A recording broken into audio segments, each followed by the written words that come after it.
All right. No finals, of course, in the Horn headlines because those finals will start on Thursday. But I wanted to get into this the Luka conversation. I was like I said, I was off in my prediction that Luka would win MVP this year. It'll probably more likely, if he's going to win it, be next year. As Patrick has said, his theory based on how he performs in these playoffs. And obviously, him getting to the finals for the first time is going to be big for his very young legacy. He's only 25. You bring up the fact that he's had 5 first-team All NBA selections in his first 6 years, which is just unbelievable. The kind of path and trajectory that he's on. And I'll give some stats about him here in just a second. But the question comes, like, how often do stars who are 25 or younger win their first championship? And it's Tim Duncan is one of those stars. I can believe. Right? Who won his? He's one of those stars. And that's Dwayne Wade is one of those stars. Kobe's one of those stars. Magic did it. Larry Bird is also in that conversation. But Luka would be different than those superstars who won their title at 25 or younger. Duncan had David Robinson, as you know. Yeah. Shaq helped Kobe and a young D Wade establish themselves. Magic had Kareem. That helps, right? So it seems like, and even exactly, that helps. Larry Bird. I mean, he had Robert Parrish. He had Kevin McHale. Tiny Archibald, I think, was on that team too. It was the Celtics. They were stacked. Yes. My point being, yes, you got all-time great players that they're going to be GOATs in their own respect too, and all-time great players, but young players who are able to attach themselves to another, I don't know if it's a fading superstar, but at least a superstar in their twilight, right? Towards the tail end of their career. Past their peak, if you will. Maybe I don't know about the Lakers. I mean, sorry, it's the Celtics. I got to go back. Well, no, and Shaq and Kobe wasn't. Shaq and Dwayne was. Shaq and Kobe Shaq and Dwayne wasn't. Shaq and Kobe was. Shaq and Kobe wasn't. You're right, but Shaq and Dwayne was. Yes. And David Robinson. Robinson and Tim Duncan. So for the most part, that's my point. I don't know if this situation is like really any of those. I don't know if it's comparable. If Luka wins his first title at 25, it's, I guess you could say that Kyrie would be that star for him. But it feels a little bit different. And I got to go look exactly how basically the dynamic work, because I know those young stars, crazy enough, they stepped up in the playoffs, right? Dwayne Wade in the playoffs that really stepped up. We remember a young, obviously Magic in the playoffs, those, really transcendent, iconic performances. You probably would know about Tim Duncan better than myself if he stepped up in the playoffs and really asserted himself. Larry Bird, like I said, didn't live it, but I remember some of those other circumstances. So it to me, if it is going to be like those situations where you had a young superstar win it at 25 or younger, I think Luka asserts himself in these playoffs. But what are your thoughts? Is it comparable? Because I feel like those guys, I feel like it was a different era of the NBA and they all attached themselves to big men. And this is a different era where, the big man is not what it once was. Yeah. And I mean, that's part of it. I also say most of those names you're throwing out there are former MVPs. So these are people that are MVP, like Shaq won an MVP on the Lakers, but you're talking about people that are most valuable players in the league. So players that are at one point the best player in the NBA, which Kyrie Irving never was. So Kyrie Irving is a step below that. Still a great great player, but he was never MVP. He's never really been a top voter getter in the MVP. So it's a little different too. Of this is not a guy who is you're not pairing with another the guy where it's two people that are the guy. And that's what makes the dynamic somewhat different and work, because Kyrie knows how to be a really, really good Robin. But I would say that this is a somewhat different trend of those setups. And also, I think, a lot of these setups also, the team wasn't basically extremely young other than that one player. And so like Dwayne Wade, we came into a Miami team. There was some good youth there, but there was some veterans brought in. Pat Riley's going to have veterans on his team. The Lakers definitely had brought in some veterans on that team. The Celtics were built of veterans.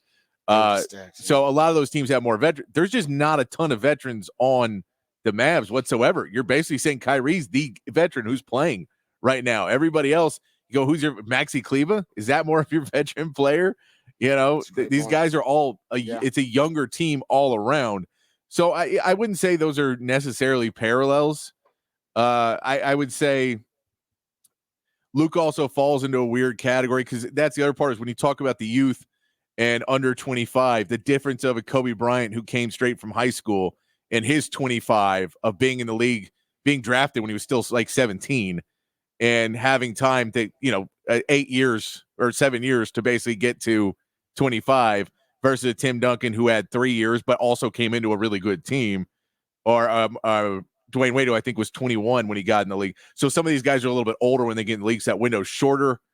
So it's just hard to compare, note for note, all those different places. Luka Doncic comes into the league very early. He'd been playing professional basketball since he's 13. So he is a seasoned pro in one sense. And, how many of those guys win their first one when they're already 5-time first team All NBAs?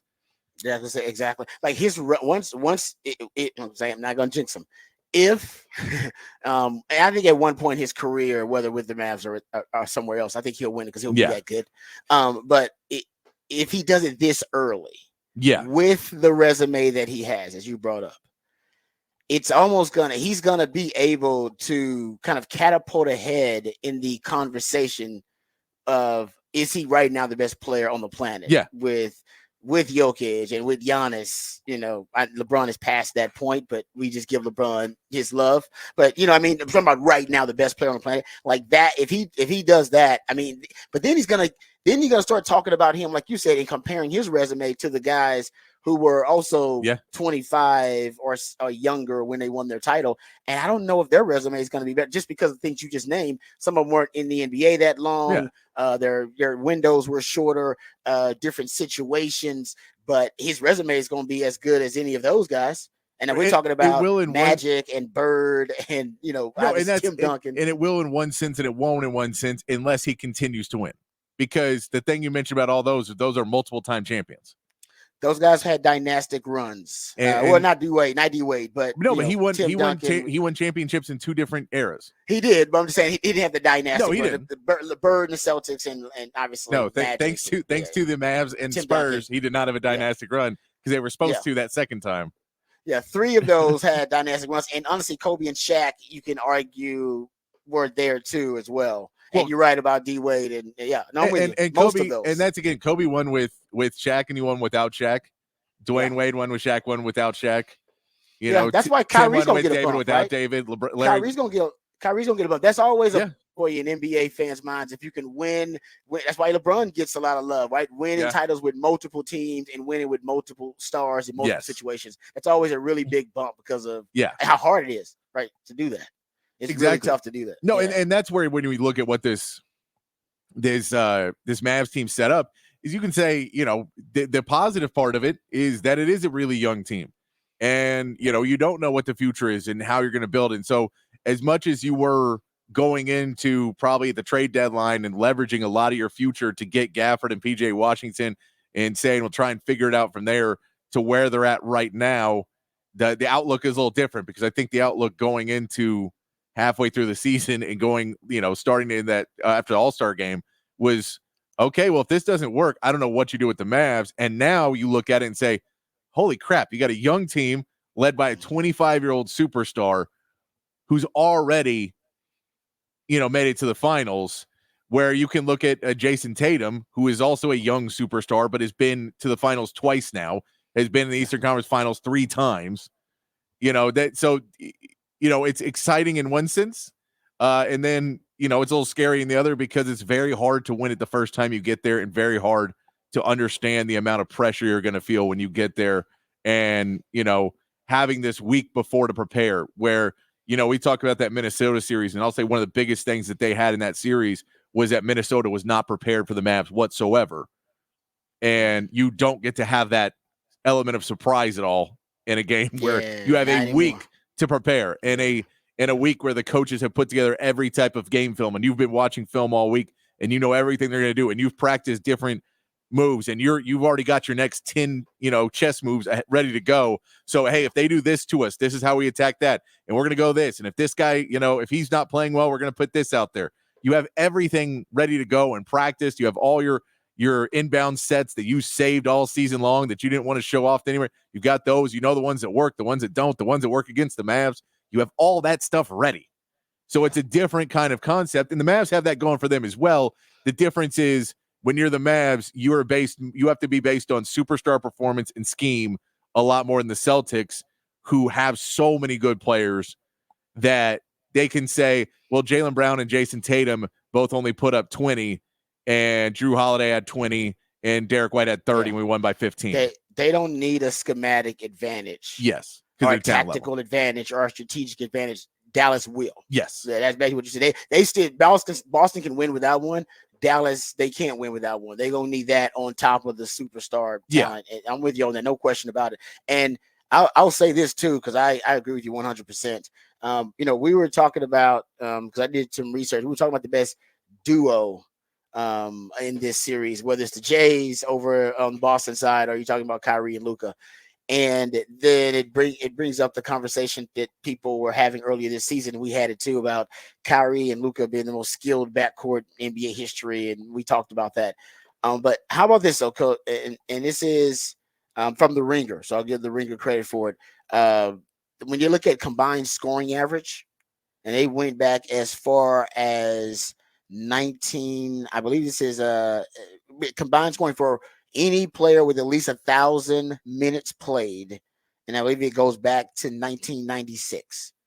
And you know what? You're an NBA guy, so you would like to guess this. All right. So since then, highest combined points per game average for a backcourt, and the window is since 96. Since 96, we're a backcourt. Luka and Kyrie are number 2 here. Okay. Combined points per game. This is during the regular season. Combined points per game. They were at 59.5. There was one duo since then ranked ahead of them, and oh man, you're gonna be mad at yourself when you don't get it either, because it is, when you think about it, it's like, oh yeah, that is obvious. Because the NBA, there's so much turnover and there's so much movement with the superstars. Sometimes you'll forget, like, oh, they were together. I forget about that. Yeah, I'm trying to think. I'm trying to put together who would have been like it made a finals run to have that. And it's not a finals. This is just this is like a regular season too. So it's not just finals, not just in playoffs and the finals. So yeah. Okay, so regular season as well. That points per game. Mm-hmm. Combined scoring average. Westbrook and Harden. Damn good, man. You are money. Well done, sir. Well done. Well done. Yeah. If I can think of 2 guys who don't pass the ball. That was good, man. That was really good. Yeah, 61.5 points per game for the 2019-20 season. See, once you said the finals round, I'm like, oh, I know who that is. That is. All right, how about this one? This is combined points generated. That's assists and points scored. Kyrie and Luka second, 95.3 combined points generated. The Rockets, I would say James Harden and Russell Westbrook were first. And if you're looking at that, and that's also since 1996.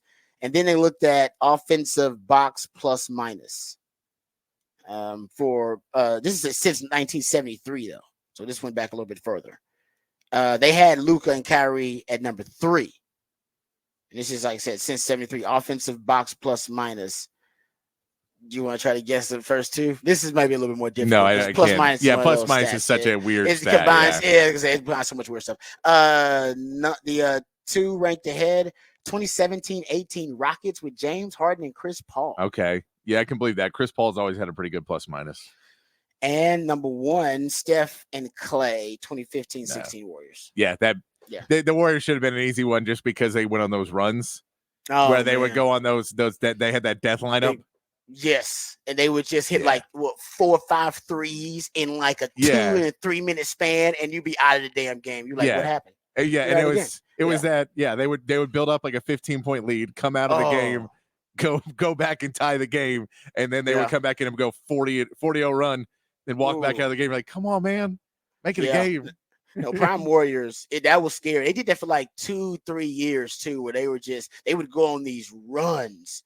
Honestly, there are a few teams in sports that can do that at times. Kansas City was able to do it when they had Tyreek Hill and Travis Kelce. They were going like a run. Honestly, Sark does it. Sark's teams do it here in Texas. Yeah. There's a run. Sark's offense is going to run. Yeah. There's a run in every game. There's going to be a run. You hope it's like in a good point in the game where the team can't come back. But a lot of times it's early on where that big run happens. It's that like then it's second or third series, and then till like halftime. Yep, and it just and you're like, okay, we're gonna win this game. Walking, and then you realize chest out.